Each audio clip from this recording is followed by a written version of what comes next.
తో పాటు senior journalist and analyst Madhusudan గారు కూడా జాయిన్ అవుతున్నారు. నమస్తే అండి మధు గారు, welcome to war room. Madhu గారు, అంటే ఇలాంటి ఘటనలు జరుగుతున్నప్పుడు ప్రతి ఒక్క నాయకులు ఏదో ఒక మీద ఇది తప్పు అని ఒక బూచిగా చూపించేసి చేతులు దులుపుకునే ప్రయత్నం చేస్తున్నారు. అసలు టీటీడీ బోర్డులో సమర్థులు ఉన్నారంటారా?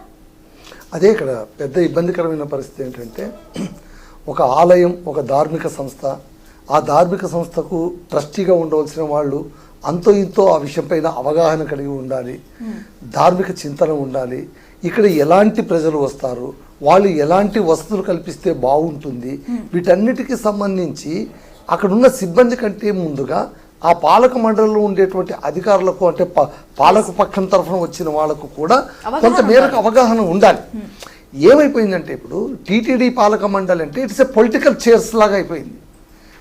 ఇప్పుడు అధికార పక్షం వాళ్ళు ఏ సామాజిక వర్గం వాడిని తీసుకొని వచ్చి కూర్చోబెట్టే మా ఓటు బ్యాంక్ బాగుంటుంది, మా అనుచరణ, మా సహచరణ, మా పార్టీ వాడ, లేకుంటే కనుక ఈక్వేషన్స్లో అంటే పొలిటికల్ ఈక్వేషన్స్లో ఒక చోట సీట్ ఇవ్వలేకపోతే కాంపెన్సేట్గా ఇంకో చోట ఏమైనా సీట్ ఇస్తే బాగుంటుందా, ఇది ఒక అంటే నామినేటెడ్ పోస్టులు ఎలాగో అంతే, జస్ట్ లైక్ నామినేటెడ్ పోస్టులే.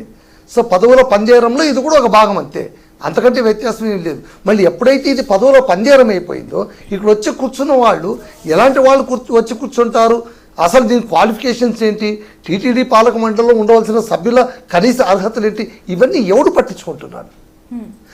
పోని మీకు ధార్మిక చింతన అవన్నీ కాస్త పక్కన పెట్టేద్దాం. అట్లీస్ట్ ఎగ్జిక్యూషన్ కెపాసిటీస్, నిర్వహణ సామర్థ్యం. ఇప్పుడు వైకుంఠ ద్వాదశి అండి, వైకుంఠ ఏకాదశి. ఈ వైకుంఠ ఏకాదశి నాడు ఉత్తర ద్వార దర్శనం చేసుకోవడానికి సమస్త భక్తులు కూడా ఊబిళ్ళూరుతుంటారు. వాళ్ళు ఇంటి దగ్గరే చూసుకోవచ్చు కదా, టీవీలో చూసుకోవచ్చు కదా, ఎన్ని దేవాలయాలు ఉన్నాయి, ఇక్కడికి ఎందుకు రావాలి? అలాంటప్పుడు మీరు ప్రచారం ఎందుకు పెడుతున్నారు? తిరుమలలో దేవుని దర్శనం చేసుకుంటే మీకు సకల మోక్షాలు కలుగుతాయని ఊదరగొట్టి ప్రచారం ఎందుకు చేస్తావు? పైగా ఈ రోజు రేపటిది కాదు ఈ కన్వెన్షన్, ఎన్నో సంవత్సరాలుగా వస్తున్నటువంటిది. సంవత్సరం కూడా జరగనటువంటి ఈ రోజున ఎస్పెషల్లీ జరిగినటువంటి దురంతం ఇప్పుడే జరిగిందంటే ఆ ఎగ్జిక్యూషన్లో జరిగినటువంటి కొన్ని మార్పులు అవి పూర్తి స్థాయిగా వాళ్ళ ఆలోచనలకు తగ్గట్టుగా ప్రతిఫలించలేకపోవడం. ఇందాక సార్ అన్నట్టు ఆఫ్లైన్ బదులు ఆన్లైన్ టికెట్ పెట్టొచ్చు కదా అని.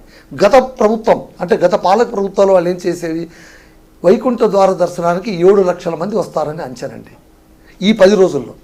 ఇంకా ఒక స్వామీజీ ఏమన్నారు, ఏకాదశి రోజు కదా మనం దర్శనం చేసుకోవాల్సింది, వైకుంఠ ఏకాదశి, ఆ రోజు వదిలేసి తర్వాత 10 రోజులు చేసుకుంటే నీకు పుణ్యం ఎక్కడి నుంచి వస్తుంది అనే వాదన ఒకటి ఉంది.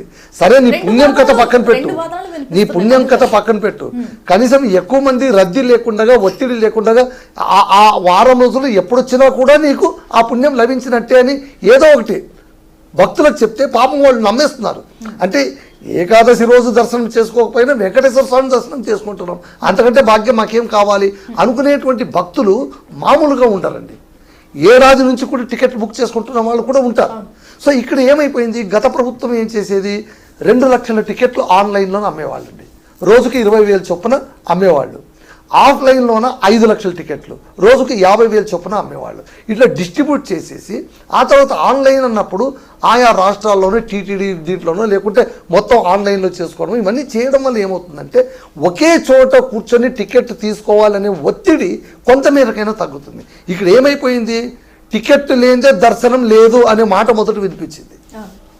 ఆ తర్వాత గురువారం ఉదయం 5 గంటలకు టోకన్లు ఇస్తారని చెప్పి ఉన్నటువంటి బుధవారం సాయంత్రమే టికెట్లు ఇస్తారని చెప్పడం, అన్ని చోట్ల గందరగోళం ఉంది. అంటే ఇక్కడ నేను చెప్పేది ఏంటంటే భక్తులదే తప్పు, అంతమంది ఎందుకు రావాలి, అక్కడ కాస్త ఉండొచ్చు కదా జాగ్రత్తగా, స్వీయ సంరక్షణ. ఎస్, నిజమే, స్వీయ సంరక్షణ ఉండొచ్చు అనడంలో ఏమాత్రం అబద్ధం లేదు, అది అనుకోవాల్సిందే. కానీ అక్కడ చేరిన తర్వాత, ఒక పర్పస్ కోసం చేరిన తర్వాత అక్కడ చూసుకోవాల్సిన బాధ్యత ఎవరిది, సిబ్బందిది, అధికారులది, పాలక మండలిది. ఈరోజు ఏం చేశారు, ఎవరో ఒకరు బకరా దొరకాలి, ఈ మొత్తం కేసు నుంచి ఎవరో ఒకరు బకరా దొరకాలి కాబట్టి డిఎస్పీ అయిపోయాడు. గేటు తెరిచాడు, అందరూ వచ్చారు. అతను గేట్ ఎందుకు తెరిచాడో చెప్పుకుంటున్నారు. అతను గేటు తెరవడానికి కారణం ఆ గుంపులో ఒక ఆవిడ అస్వస్థకు గురైంది కాబట్టి ఆమెకు చికిత్స కోసం అని తీస్తే వెనక నుంచి ఎవరో కేకలు వేశారట, టికెట్ ఇస్తారు పరిగెత్తండి. ఎవరో కేకలు వేశారు కాదు, ఎవరో కేకలు వేయించారు. ఒక 15 మంది వేశారు. అసలు వేశారో అది కుట్రకోవడం అవునో కాదో, లేదా ఈ ఇష్యూని డైవర్ట్ చేయడానికి పాలక వర్గం చేస్తున్నటువంటి ఒక అభిప్రాయం, ఇవన్నీ ఎవరికి తెలుసు? ఇవన్నీ కూడా చర్చ జరగాలి కదా. ఇప్పుడు ఈ ఈ ఘటన నుంచి నువ్వు చేసుకునే గుణపాఠం పక్కన పెట్టు, అట్లీస్ట్ జరిగిన దానికి న్యాయం మేము చేస్తున్నాము. పైగా అన్నిటికంటే దురదృష్టకరమైన విషయం ఈరోజు నేను చూసింది ఏంటంటే, కేంద్ర మాజీ మంత్రి చింతామోహన్ గారు ఈ ఘటన గురించి ఎలా స్పందించారు తెలుసిన? అక్కడ ఉన్న ప్రజలకు క్యూలో ఉండడం వల్ల షుగర్ లెవెల్స్ డౌన్ అయిపోయి కింద పడి వాళ్ళే చచ్చిపోయారట. ఇంతకంటే అన్యాయం, ఇంతకంటే దురదృష్టకరం ఇంకోటి ఉంటుందా? బాధ్యత గల రాజకీయ నాయకులు ఇట్లా మాట్లాడుతూ ఉంటే అక్కడ ఉన్న వాళ్ళు ఇంకా సామాన్య పరిస్థితి ఏంటి? పైగా ఎవరిది? అధికారులది తప్పు, సిబ్బంది తప్పు. దొరికేది ఎవరు? ఒక డిఎస్పీ దొరుకుతాడు, ఒక ఎస్ఐ దొరుకుతాడు, ఒక కానిస్టేబుల్ దొరుకుతాడు. సరే వాడిని ఒక కొద్ది రోజులు లోపలికి వేద్దామా, లేకుంటే ఇష్యూని డైవర్ట్ చేసేద్దామా, అక్కడికి అయిపోతే చేతులు దులిపేసుకో. అన్నిటికీ కూడా కర్ర పెట్టుకొని బెత్త పెట్టుకొని చెండ మార్కుల్లో వివరించేటువంటి చంద్రబాబు నాయుడు గారు ఈరోజు ఎందుకు ఇంత సాఫ్ట్గా వివరిస్తున్నారు? 2000 మంది పట్టవలసిన చోట్ల 2500 మంది పంపించడం తప్పు కదా? తప్పు కదా? మనం మాట్లాడాల్సింది అలా కాదు కదా. నేను నిద్రపోవను, ఎవరిని నిద్రపోనివ్వను, నా క్రమశిక్షణ రాహిత్యం జరిగితే బెత్తం పట్టుకుంటాను అనుకునేటువంటి చెండ మార్కులు మాస్టారు ఇవాళ ఇంత సాఫ్ట్ అయిపోతే మరి మనం ఏమనుకోవాలి?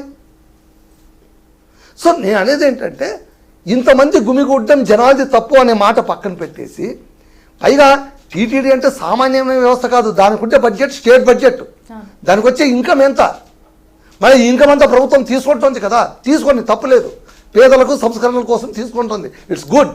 But what facilities you are giving, how you are executing, these are the more important way అవ్వాలి. రూపవాణి గారు, అంటే ఈ ఫెసిలిటీ ఇవ్వాలి అని ఎవరికి తెలుసు అక్కడ టీటీడీ బోర్డులో? అసలు ఎవరైనా తెలుసు? ఇప్పుడు అక్కడ ఎస్పీ గారు కాదండి, ఫెసిలిటీస్ ఇవ్వడం కాదు. ఇవాళ వ్యవస్థ అనేది కొత్త, దశాబ్దాలుగా జరుగుతుంది కదా. వైకుంఠ ఏకాదశికి భక్తులు రావడం వాళ్ళ కొత్త. వ్యవస్థ గురించి ఎవరికి తెలియదా? ఎవరికి వాళ్ళకి పాఠాలు చెప్పి నేర్పించాలా? ఇప్పుడు వీళ్ళు అర్హులు వీళ్ళు అనర్హులు అని చెప్పి అనడానికి ఏ రకమైన కొలమానం చూపిస్తాం? ఉన్నాయా పారామీటర్స్ ఎక్కడన్నా? దాని గురించి జర్నలిస్టులు ఎవరన్నా మాట్లాడారా? ఇన్ని జరిగాయి. సర్వదర్శనంలో గతంలో చాలామంది తొక్కిసలాటలో చాలా జరిగింది సర్వదర్శనానికి. మరి అప్పుడెప్పుడు పాఠాలు నేర్చుకోలేదే? పక్క రాష్ట్రాల్లో జరిగిన 100 మంది చనిపోతే మన పాఠాలు నేర్చుకోలేదే? రీసెంట్గా జరిగిపోయిన ఒక ఉన్మాదపు దాంట్లో పాఠాలు నేర్చుకోలేదే? వీటన్నిటినీ చూసి ముందుగా నేర్చుకోవాల్సింది ఎవరు?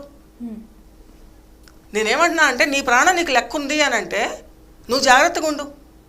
మాసివ్గా నువ్వు వస్తున్నప్పుడు రూపవాణి గారు, అంటే human beings are emotional. Human కాదుమా, దానికి పైపోత వేయడం.